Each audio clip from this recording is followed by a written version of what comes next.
Olá, paz do Senhor! Hoje, dia 14 de maio de 2021, uma sexta-feira, e um dia, mais uma sexta-feira que o Senhor nos entrega, que o Senhor derrama, que o Senhor concretiza sobre a tua vida, sobre a minha vida, nossa casa, nossa família, nossos queridos. É tempo de celebrarmos, é tempo de nos alegrarmos. Por quê? Porque o Senhor nos deu esse dia. O simples fato desse dia estar acontecendo, o sol estar raiando, o dia já está estabelecido, né? Já estamos com mais de 10 horas do dia, então significa que o Senhor está na direção, na condução, na administração. O Senhor está proporcionando uma dádiva, o dia, a vida, e a Ele seja dada toda a honra, toda a glória, em nome de Jesus. Oi, Bispo Antônio, paz do Senhor. Deus abençoe ao Senhor, Suzy, Priscila, familiares, a presença, a glória, o poder de Deus sobre cada um de vocês, em nome de Jesus, filhos, netos e cunhados e irmão e cunhada. Deus abençoe a todos em nome de Jesus, para a honra e glória do Senhor. Estamos lendo a palavra do Senhor todos os dias, cada dia um pequeno trecho da palavra, e estamos pensando a respeito. Ler a palavra do Senhor de maneira linear, em carreirinha, né? Pegando desde o primeiro capítulo, do primeiro versículo, indo até o último capítulo, o último versículo da Bíblia, é uma maneira, vamos chamar assim, mais não com negativamente falando, mas né? É uma maneira exaustiva. Por quê? Porque você vai todo dia pontuando, pensando, lendo, aprendendo, desenvolvendo, sendo consolado, mas também sendo exortado. Então é uma maneira de lermos a palavra do Senhor, onde a própria palavra de Deus ela vai pontuando, ela vai nos ensinando, né? Porque você vai passando de assunto em assunto, e cada assunto começa a ter, o assunto posterior explica o assunto interior, né? Sabe aquelas pegadinhas que a gente tem quando faz prova, principalmente vestibular e tudo, quando a gente percebe que a pergunta posterior, ela está um pouco dizendo a respeito da anterior. Então, se eu ler com cuidado a pergunta posterior, a alternativa posterior, a anterior é quase que respondida. Então, é esse sentimento que eu quero, que eu preciso ter em relação às coisas de Deus. Porque eu estou me propondo a conhecer um ser, uma pessoa que tem sentimento, uma pessoa que tem uma ideia, uma pessoa que projeta e se projeta para o futuro, uma pessoa que tem parâmetros, né? Então, aquela coisa que fica cada dia mais distante da nossa vida, do nosso cotidiano, aquela coisa que as pessoas falam, Deus conhece o meu coração. Mas é claro que Ele conhece o coração. Foi Ele quem formou o homem, é lógico que Ele conhece o gênero humano. Mas isso não significa que, porque eu entendo que Ele conhece o meu coração, que Ele fará exatamente como eu acho que Ele vai fazer, como eu preciso que Ele faça. Não. Ele é um ser único, né? Ele é um ser eterno. Ele é um ser completamente perfeito. E Ele não está subserviente às minhas demandas ou aos meus traumas, os meus ressentimentos, não obstante Ele conhecer cada um deles. Mas Ele propõe uma vida, uma plataforma de vida. E essa plataforma de vida, ela precisa ser observada, aprendida, desenvolvida, forjada no meu interior, no meu cotidiano. É por isso que a palavra de Deus, ela precisa ser para mim um contexto atual, agora, nesse momento, nesse dia, o que o Senhor está falando comigo. Por quê?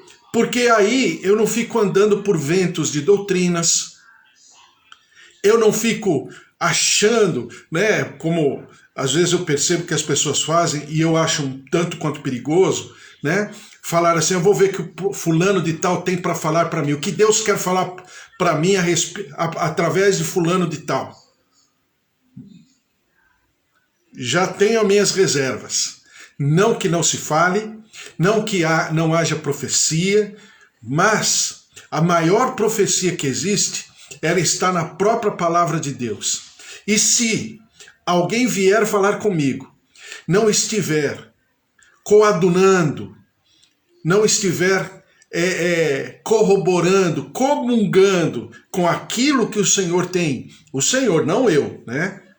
Que fique bem claro, mas o Senhor tem colocado no meu coração, então é até uma maneira de aferir se aquela palavra, ainda que a intenção desse profeta, desse homem de Deus tenha sido boa, se aquela palavra vai encontrar, na minha experiência com Deus, na minha relação com Deus, no meu andar com Deus, ela vai encontrar uma condição de comunhão, uma condição de sustentar, né? Confirmar aquilo que já está no meu coração. Se não, e aí que mora o perigo, né? Por exemplo, meu pai era açougueiro, meu tio era açougueiro, meu avô era açougueiro, e fizeram, né, uma certa... Conquistaram financeiramente, materialmente, profissionalmente, muitas coisas, com a família sendo açougueira. De repente eu nasço, né? Aí eu vou trabalhar, eu vou me formar, eu tenho toda a família açougueira, de muito tempo. E de repente eu percebo que eu preciso fazer outras coisas. Então, aí é que está o problema, o perigo. Eu preciso fazer outras coisas porque eu quero, numa atitude, vamos chamar assim, abrupta, eu quero romper com o passado por causa de ressentimentos ou traumas, ou realmente eu estou fazendo algo que está no meu coração porque eu quero fazer, porque eu sei que veio da parte de Deus isso. É o grande dilema. Por quê? Porque se não for isso, ora, se eu creio que Deus abençoou a minha família, que Deus esteve na direção da minha família, e eu, ao invés de ser açougueiro, eu vou dar um exemplo, é só um exemplo. Eu vou ser médico, eu posso até estudar medicina, eu posso até me formar em médico, mas nem sempre será a linha de raciocínio que me levará à felicidade. Não é dinheiro, não é posição financeira, material e profissional. Até porque quem já passou por isso sabe que tudo isso junto, como exatamente aconteceu com o jovem rico que a gente tem conversado esses dias, tudo isso junto não leva à felicidade. Eu que estou de fora, quando vejo uma pessoa como o jovem rico, né? Então eu olho assim como os discípulos olharam, eles falaram, quem será digno de entrar no reino dos céus? Quem será? Porque se esse jovem, com tudo que ele tem, ele não está conseguindo. Abençoado, aos olhos humanos, né? Abençoado porque tem riquezas. Sim, tudo isso é importante. Mas isso não vai preencher o vazio. O que preenche o vazio é... O que preenche o vazio do ser humano é identificar aquilo para o qual ele nasceu, ele viveu e ele se, né? E ele se desenvolveu. Segundo, celebrar, reconhecer que isso veio da parte de Deus. Em terceiro lugar, servir ao outrem com aquilo que eu recebi como um dom, é uma dádiva, é uma graça do Senhor. Isso vai me levar a parâmetros de felicidade. Outra coisa não. Então, voltando à pessoa que tem a família açougueira. Será que Deus está mudando completamente a vida dessa pessoa? Então, é exatamente essa aferição que eu preciso ter de uma maneira boa, perfeita e agradável para poder, vamos chamar assim, entre aspas, vencer na vida.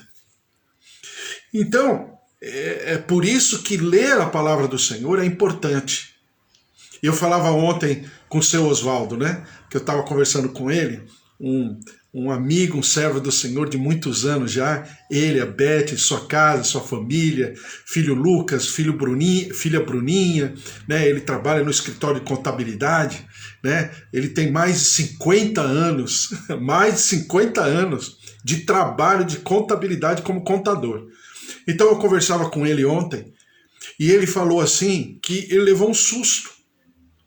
O filho dele se formou engenheiro, foi morar na Inglaterra, construiu a sua vida na Inglaterra e de repente, né, sei lá, há 6, 7 anos atrás, o seu filho conversando com o seu Oswaldo, o seu pai, estavam lá conversando, pai e filho, ele viajou para encontrar com seu filho, e aí seu filho falou assim, pai, eu vou mudar de profissão. Ele tomou um susto, falou, meu Deus, o que está acontecendo? Engenheiro, trabalhando na Inglaterra, né? Numa grande empresa, num grande salário, numa grande produtividade. Então, aos olhos humanos, aos olhos do seu pai, do seu Oswaldo contando, meu Deus, que homem que venceu tudo e todos. De repente ele falou, pai, teve há uns 5, 6 anos atrás, teve uma infecção, né, uma situação muito ruim na Inglaterra. Atingiu praticamente a população inteira. E aí ele nas horas de folga dele, que eram poucas, ele foi servir a sociedade. E ele conheceu um pessoal lá que servia a sociedade, né, com pessoas que estavam padecendo, com problema financeiro, problema de moradia, e ele foi auxiliar essas pessoas. De repente, acendeu uma lâmpada na sua mente. Vou ser médico. Eu entendi que essas pessoas precisam de médico, né, dentro do coração, no coração dele. Ele entendeu isso. Sabe o que ele fez? Ele mudou drasticamente, saiu do trabalho, pegou todos os seus valores que ele conquistou naquele trabalho, foi estudar medicina, se formou em médico, num perrengue, a mulher dele deixou ele, porque não entendeu, todos os amigos o deixaram, ele só ficou com o apoio do seu pai. Todos os seus familiares e todo mundo deixou. Mas ele entendeu que Deus estava abrindo uma porta para que ele servisse ao Senhor e àqueles que estão ao seu redor, aos seus pares, como médico e não como engenheiro. Ele falou para o pai um dia, pai, eu não quero ser mais médico de máquinas, eu quero ser médico de pessoas. E se formou em médico e está feliz da vida, com certeza, totalmente alterado na sua condição financeira, material, até familiar. Mas agora, ele se diz um homem feliz. Está me entendendo? Então é exatamente a relação que eu tenho que ter com Deus para que possamos viver aquilo que Deus tem para mim. Aquilo que o Senhor quer produzir ou reproduzir através e por causa da minha vida, vivendo o propósito que Deus tem para mim. E isso não é uma vida inteira. A minha relação com Deus, eu falei a vida inteira, eu falei errado. É a eternidade inteira. Eternidade não tem tempo? Não. Eternidade é falta de tempo. Então, como é a eternidade inteira? Então, é toda a eternidade. Que eu vou conhecer a Deus, que eu vou aprender dele, e ao mesmo tempo saber o que ele quer de mim, o que ele deseja de mim, porque me torna feliz, me torna preenchido, me torna completamente cheio, inundado de alegria e felicidade, o cumprir a vontade do Senhor. E isso é uma vida inteira. E eu preciso entender e viver dessa maneira. Aí você vai falar, por que você está falando tudo isso? Eu não vou fugir do tema. A gente vai conversar sobre isso. Mateus capítulo 20, versículo 1. Mateus capítulo 20, versículo 1, diz assim, porque o reino dos céus É semelhante a um dono de casa que saiu de madrugada para assalariar os trabalhadores para a sua vinha. E tendo ajustado com os trabalhadores a 1 denário por dia, mandou-os para a vinha. Saindo pela 3ª hora, viu na praça outros que estavam desocupados, e disse-lhes: Ide vós também para a vinha, e vos darei o que for justo. Eles foram. Tendo saído outra vez, perto da hora 6ª e da 9ª, procedeu da mesma forma. E, saindo por volta da hora 10ª, encontrou outros que estavam desocupados e perguntou-lhes: Por que estivestes aqui desocupados o dia todo? Responderam-lhe: Porque ninguém nos contratou. Então lhes disse: Ide também vós para a vinha. E ao cair da tarde, disse o senhor da vinha ao seu administrador: Chama os trabalhadores e paga-lhes o salário, começando pelos últimos, indo até os primeiros. Vindos da hora 10ª, recebeu cada um deles 1 denário. E ao chegarem aos primeiros, pensaram que receberiam mais. Porém também estes receberam 1 denário cada um. E dizendo: Estes últimos trabalharam apenas 1 hora, contudo os igualaste a nós, que suportamos a fadiga e o calor do dia? Mas o proprietário respondendo disse a um deles: Amigo, não te faço injustiça. Não combinaste comigo 1 denário? Toma o que é teu e vai-te, pois quero dar a este último tanto quanto a ti. Porventura não me é lícito fazer o que quero do que é meu? Ou são maus os teus olhos porque eu sou bom? Assim, os últimos serão primeiros e os primeiros serão últimos, porque muitos são chamados, mas poucos os escolhidos. É um dos textos mais paradoxais que existem na palavra de Deus. Por quê? Porque aqui, nesse texto, você encontra as verdades espirituais do reino dos céus, que é completamente contrário àquilo que nós aferimos como sociedade, como comunidade, como família, como ser humano. E é um texto que nos leva a conflitos muito grandes. Por quê? Porque quando você lê esse texto, em primeiro lugar você fala assim: é um texto que fala de um Deus injusto. Por que injusto? Bom, ele vai lá de manhã, na primeira hora, 6 horas da manhã. Aí vai lá na praça, tem um monte de gente lá desocupado, desempregado, à procura de trabalho. E eles ficam lá na praça à disposição. Aí vai o dono da vinha, o dono da propriedade, que precisa lá de trabalhadores, vai até lá e contrata um grupo. Aí depois, 6 horas mais tarde, ele vai de novo e contrata um outro grupo. Aí depois, 3 horas mais tarde, ele vai lá, vê um outro grupo, contrata também esse grupo.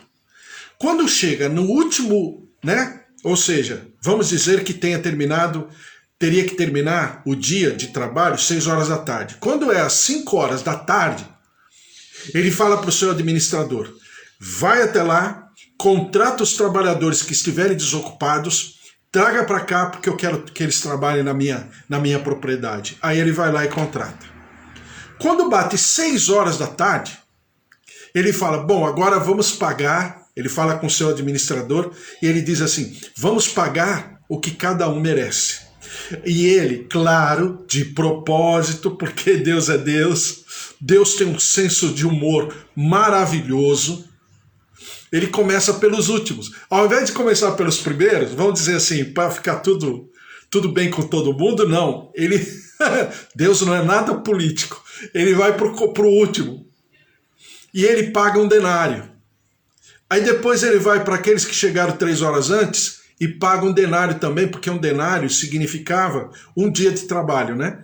Então, ele paga mais 1 denário. Aí ele vai para aqueles que começaram a trabalhar 6 horas antes e começa a pagar também 1 denário.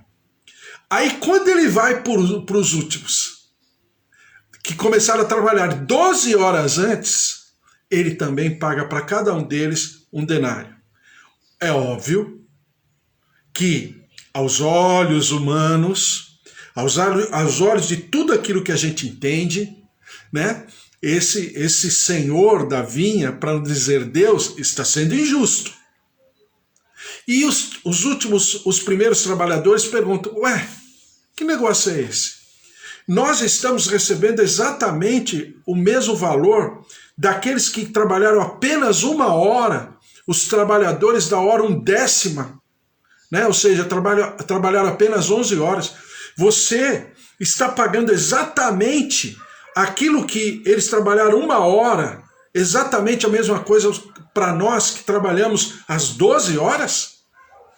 Aí o dono da vinha fala assim, em primeiro lugar, ué, eu não combinei com vocês 1 denário ou combinei outro valor? Não, o senhor combinou 1 denário. Então, quem é o dono do dinheiro? Sou eu ou é vocês?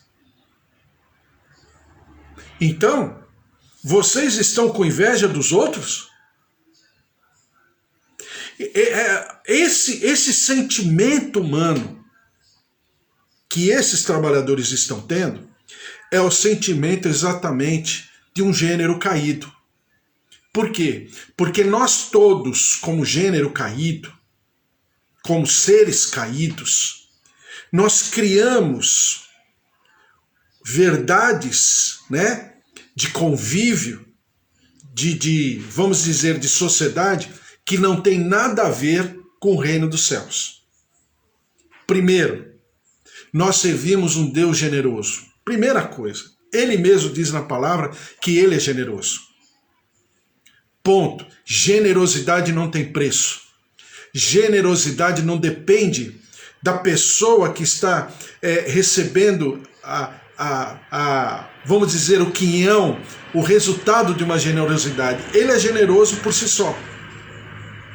Segundo, existe uma dignidade que diriam os sociólogos que é uma dignidade intrínseca. Por quê? O ser humano por si só, ele é digno. E se o ser humano por si só é digno, o Senhor está enxergando essa verdadeira dignidade, que não depende de situações e circunstâncias externas. Ele é digno porque ele é digno. E nós, como representantes do reino dos céus, devemos enxergar o ser humano pelos olhos do reino e não pelos olhos de uma sociedade, de um gênero caído. Então vamos lá, amanhã a gente conversa mais, não dá mais tempo. Mas vamos lá, vamos pensar. Uma verdade espiritual só para você entender, não tem nada a ver com o texto, mas só para você entender. O que nós comumente sabemos, pregamos, ensinamos aos nossos filhos e tudo. A gente ensina o seguinte, né? Que a gente planta para colher, não é? Não é assim? Olha, quem não plantar não vai colher. Então a gente planta para colher. É uma verdade? É uma verdade. É uma verdade que está de maneira absoluta, né? Pairando por sobre a humanidade em qualquer tempo, em qualquer geração, em qualquer sociedade? Com certeza. Mas aos olhos de reino, ou seja, de um gênero que não está caído, porque são os olhos eternos, é diferente, olhos perfeitos, a gente colhe para plantar. Por quê? O que veio primeiro? Primeiro veio a criação e depois o homem, ou primeiro veio o homem e depois a criação? A gente aprende na Bíblia que tudo que vem primeiro, né, é mais importante, pelo menos aos olhos de Deus. Então primeiro veio a criação. O homem foi só criado no 6º dia à tarde. Ou seja, o homem, quando criado, ele colheu para plantar, ele não plantou para colher. Tá me entendendo? Não é conflitante, não é assim desafiador, não é intrigante a verdade do reino dos céus? Amanhã a gente conversa mais a respeito, porque é exatamente o que esse texto está denunciando, expondo. O que significa os olhos, ou que significam os olhos do reino dos céus em relação a todos os parâmetros humanos. Só que nós defendemos o reino dos céus, nós expressamos o reino dos céus, nós queremos andar por sobre, né, em ambiente, em terreno de reino dos céus. É exatamente para isso que o Senhor nos levantou. E essa verdade, colher para plantar, é exatamente o contrário. Não pode. Como eu vou colher para plantar? Por quê? Porque é uma verdade espiritual. Eu vou viver a verdade espiritual ou a verdade humana ou a verdade terrena? Então são parâmetros que eu preciso trabalhar na minha vida exatamente para entender que os valores que humanamente eu entendo como valores nem sempre são vistos pelo Senhor da mesma maneira. Só que eu vou servir o dono da vinha e não aquilo que eu entendo, mas eu vou servir aquilo que eu tenho, né, como verdade espiritual sobre a minha vida. Eu quero andar dessa maneira. Eu sou um cidadão celestial.